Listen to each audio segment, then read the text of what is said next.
Nous allons donner une illustration classique de l'utilisation de la méthode Jones sur les chaînes de caractères à travers le défi méli-mélo binaire de nombres. Si je souhaite déterminer le nombre de fois où le caractère 1 apparaît dans ma chaîne de caractères, je vais alors taper cette instruction-là.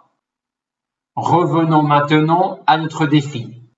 Dans ce défi, on nous demande, à partir d'un entier donné, de construire un autre entier qui est obtenu grâce à son écriture binaire.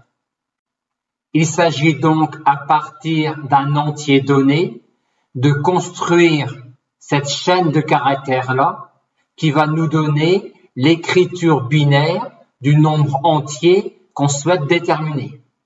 Et pour construire cette chaîne de caractères-là, on va faire appel à la méthode Jones, car quand on lit le défi, on se rend compte que l'on va pouvoir construire au fur et à mesure les différents morceaux de ma chaîne de caractères. En effet, le premier morceau de ma chaîne de caractères correspond à l'écriture binaire du nombre initial. Le second morceau correspond à l'écriture binaire du nombre de 1 dans le premier morceau. Le troisième morceau correspond à l'écriture binaire de 3, 3 étant égal à 2 plus 1, 1 étant le nombre de 1 qui apparaissait dans le second morceau. Le quatrième morceau correspond à l'écriture binaire de 5, 5 étant égal à 3 plus 2, 2 étant le nombre de 1 qui apparaissait dans le troisième morceau. Et finalement, le dernier morceau correspond à l'écriture binaire de 7, 7 étant égal à 5 plus 2, 2 étant le nombre de 1 qui apparaissait dans l'avant-dernier morceau. On a écrit ici une ébauche d'une fonction qui, étant donné l'entier u initial, étant donné le nombre de fois n que je vais répéter l'opération, va me renvoyer l'entier recherché dans le défi. On va construire la chaîne de caractères correspondant à l'écriture binaire de l'entier recherché. Pour cela, on va construire la liste des morceaux de la chaîne de caractères. Quand cette liste L sera construite, on va assembler les morceaux dans L grâce à la méthode Jones.